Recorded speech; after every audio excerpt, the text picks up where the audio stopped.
नमस्कार, स्वागत आहे तुमचं अन्नपूर्णा किचनमध्ये। तर लहान मोठ्यांना चायनीज फूड हे खूप आवडतं, तर त्याच पद्धतीने मी आज तुमच्यासाठी गोल्ड फिंगरची रेसिपी घेऊन आलेली आहे। ही रेसिपी ज्या पद्धतीने आपण बाहेर लारीवर खातो त्याच पद्धतीने मी आज तुम्हाला घरच्या घरी तयार करून दाखवणार आहे। चला तर मग वेळ न घालवता रेसिपीला सुरुवात करूया। त्यासाठी लागणारे साहित्य आपण पाहणार आहोत।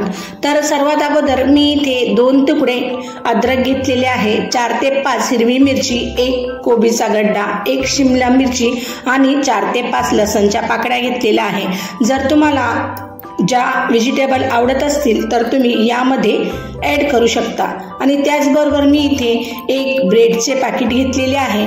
तर हे पॅकेट साधे आहे, म्हणजे मी इथे गहूचा ब्रेडचा उपयोग केलेला नाहीये। जर तुम्हाला पाहिजे असेल तर तुम्ही गहूच्या ब्रेडचा उपयोग करू शकता। आणि मी इथे 4 ते 5 चमचे पांढरी तीळ घेतलेली आहे। आता सर्वात अगोदर आपण खांडणीमध्ये अद्रक, लसण आणि हिरवी मिरची घालून घेऊयात आणि हे सर्व आपण कुटून घेणार आहोत। आणि त्यामध्ये मी थोडेसे मीठही घातलेले आहे। तर आपण हे सर्व वस्तू कुटताना मीठ घातले तर हे डोळ्यात उडत नाही, मिठाला पाणी सुटते आणि त्यामुळे हे सर्व वस्तू व्यवस्थित असे कुटल्याही जाते। तर सहज 4 ते 5 मिनिटापर्यंत मी हे व्यवस्थित असे कुटून घेतलेले आहेत। तर तुम्ही पाहू शकता छान असे जाडसर पेस्ट मी याची तयार करून घेतलेली आहे। जर तुम्हाला पाहिजे असेल तर तुम्ही मिक्सरमध्येही फिरवू शकता। आता सर्वात अगोदर मी कोबी ही अख्खी व्यवस्थित अशी धुवून घेतलेली आहे आणि त्याच्या लांबसर अशा कापा करून घेतलेल्या आहेत। आणि त्याचबरोबर मी इथे शिमला मिरची ही व्यवस्थित अशी कापून घेतलेली आहे आणि त्याच्या एक्स्ट्राच्या बिया सर्व काढून घेतलेल्या आहेत आणि 2 भाग करून तीही कापून घेतलेली आहे। आता सर्वात अगोदर आपण एका मोठ्या भांड्याचा उपयोग करूया। तर त्यासाठी मी अशा मोठ्या भांड्याचा उपयोग केलेला आहे आणि त्यावर खोबऱ्या किसल्याची किसणीने आपण ही सर्व कोबी किसून घेणार आहोत। तर तुम्ही पाहू शकता सहज हळूवार पद्धतीने आपण ही कोबी किसून घेणार आहोत। आणि जर तुम्हाला पाहिजे असेल तर तुम्ही सुरीच्या साहाय्याने ही बारीक कापू शकता किंवा मिक्सरमध्ये ही कोबी घालून फिरवू शकता। तर अशा पद्धतीने मी मस्त अशी सर्व कोबी ही किसणीने व्यवस्थित असे किसून घेतलेले आहे। आणि ही सर्व कोबी किसल्यानंतर आपण पाहू शकता कोबीमध्ये बऱ्याच प्रकारचे पाणी असते, तर हे एक्स्ट्राचे पाणी आपण सर्व काढून घेणार आहोत। तर मी एका मोठ्या भांड्यामध्ये सर्व कोबी व्यवस्थित अशी पिळून घेतलेली आहे आणि एवढ्या वाटीमध्ये मी हे सर्व पाणी एक साईडला काढूनही घेतलेले आहे। एक्स्ट्राचे पाणी यामध्ये ठेवायचे नाहीये, तर कोबीला पाणी सुटते म्हणून आपण सर्व एक्स्ट्राचे पाणी काढून घेणार आहोत। आता सर्वात अगोदर आपण यामध्ये बारीक कापून घेतलेली शिमला मिरची घालणार आहोत आणि त्याचबरोबर मी इथे जे आपण अद्रक, लसण आणि हिरवी मिरची कुटलेली होती तेही यामध्ये पूर्ण घालून घेऊयात। तर अद्रक आणि लसण घातल्यामुळे या गोल्ड फिंगरला खूप छान अशी चव येते। आणि त्याचबरोबर आपण कोरा मसाला घालूया।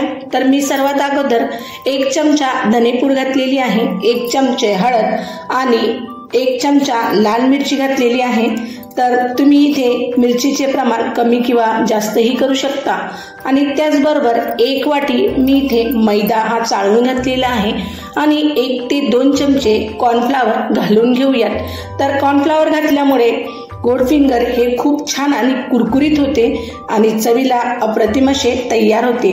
त्याचबरोबर चवीनुसार मीठही यामध्ये घालून घेणार आहोत। आणि यामध्ये आता 1 चमचा मी छोटी फूड कलर घालून घेत आहे। तर हा ऑरेंज कलर आहे। जर तुम्हाला पाहिजे असेल तर तुम्ही यामध्ये काश्मीरी लाल मिरचीचाही उपयोग करू शकता।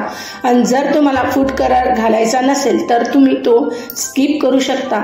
आता सर्व हाताच्या साहाय्याने आपण हे सर्व मसाले आणि कोबी ही एकजीव करून घेणार आहोत। आणि यामध्ये पाणी मी घातलेले नाहीये, कोबीला पाणी सुटते। तर हाताच्या साहाय्याने आपण सर्व व्यवस्थित असे सर्व मसाले एकजीव करून घेतलेले आहेत। तर तुम्ही पाहू शकता खूप छान आणि मस्त याचा गोळा तयार झालेला आहे। आणि जास्त पातळी नाही आणि घट्टही नाही. जर पातळ झाला असेल तर थोडेसे तुम्ही यामध्ये मैदा घालू शकता. आता सर्वात अगोदर आपण हे तळण्यासाठी गॅसवर कढई ठेवून घेणार आहोत आणि त्यामध्ये तेल घालून घेणार आहोत आणि छान असे कडकडीत आपण तेल तापवून घेऊयात. आता तयार झालेले आपले सर्व सारण हे आपण आता ब्रेडला लावून घेणार आहोत. तर तुम्ही पाहू शकता हे सारण आपले तयार झालेले हे खूप जास्त पातळी नाही आणि खूप जास्त घट्टही नाहीये. तर हाताच्या साह्याने आपण ब्रेडला अशा पद्धतीने लावून घेणार आहोत. तर व्हिडिओत दाखवल्याप्रमाणे आपण ब्रेडला हे सर्व सारण लावून घेऊयात. तर जास्त जाडही नाही आणि जास्त पातळी नाही अशी थर ब्रेडला लावून घेणार आहोत आणि लगेचच त्यावरती आपण पांढरी तीळ ही सर्व साईडला व्यवस्थित अशी हाताच्या साह्याने चिपकवून घेणार आहोत. तर पांढरी तीळचा उपयोग केल्यामुळे हा नाश्ता खूपच छान कुरकुरीत आणि जबरदस्त चवीला लागतो. तर अशा पद्धतीने मी सर्व हे ब्रेडला लावून घेतलेले आहे. त्याच पद्धतीने मी तुम्हाला दुसराही ब्रेड दाखवत आहे. तर हाताच्या साह्याने 1 चमचा घेऊन मी यावर व्यवस्थित असे ब्रेडला लावून घेत आहे.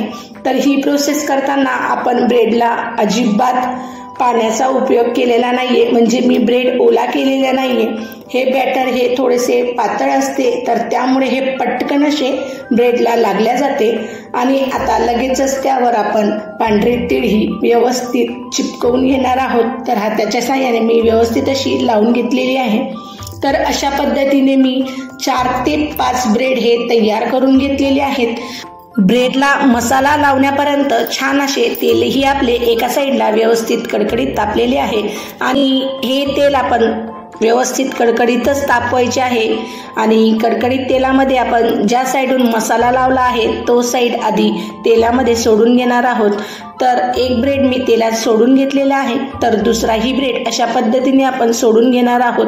आणि व्यवस्थित सर्व छान असा लालसर कलर आला की आपण चमच्याच्या साह्याने दुसरी साईडही चेंज करून घेणार आहोत. तर ही प्रोसेस करताना फास्ट गॅसवरच करायची आहे.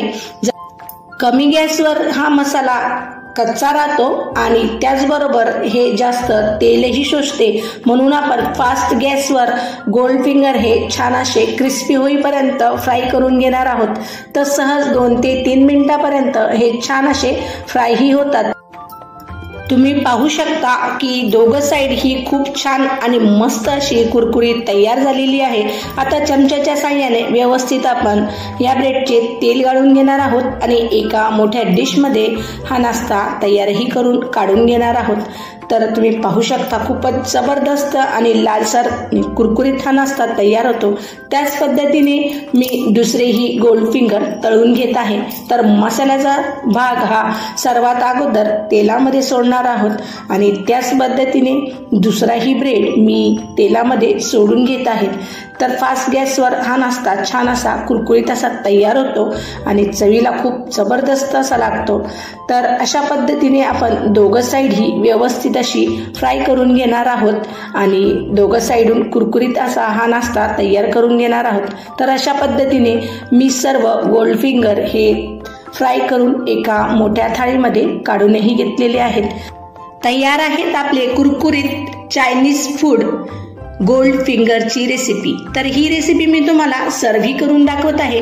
एका मोठ्या थाळीमध्ये हे गोल्ड फिंगर मी सुरीच्या साह्याने 2 तुकडे करून डिशमध्ये सर्व्ह केलेले आहेत आणि त्याबरोबर मी टोमॅटो सॉस आणि शेजवान चटणी सर्व्ह केलेली आहे. तुम्ही हे गोल्ड फिंगर मोमोजच्या चटणीसोबतही एन्जॉय करू शकतात. खूप जबरदस्त आणि चटपटीत हे गोल्ड फिंगर तयार होतात. जर तुम्ही ही रेसिपी एकदा ट्राय केली तर परत परत नक्की ट्राय करणार अशी कुरकुरीत आणि झटपट ही रेसिपी तयार होते. तर कशी वाटली तुम्हाला ही रेसिपी? तुम्ही ही रेसिपी सकाळच्या नाश्त्यासाठीही तयार करू शकता आणि लहान मुलांच्या टिफिनसाठीही तुम्ही देऊ शकता. तेही खूप आवडीने खातील. ज्या पद्धतीने मंचुरियनची टेस्ट असते त्याच पद्धतीने ह्या गोल्ड फिंगरची टेस्ट असते. तशाच पद्धतीने हे चवीला अप्रतिम आणि जबरदस्त असे तयार होतात. तर कशी वाटली तुम्हाला ही रेसिपी आवडल्यास आपल्या मित्रमैत्रिणी आणि परिवारांसोबत नक्की शेअर करा। अशाच नवनवीन आणि झणझणीत रेसिपी पाहण्यासाठी व्हिडिओला लाईक करा, शेअर करा आणि सबस्क्राईब करायला मात्र विसरू नका। धन्यवाद। Thanks for watching.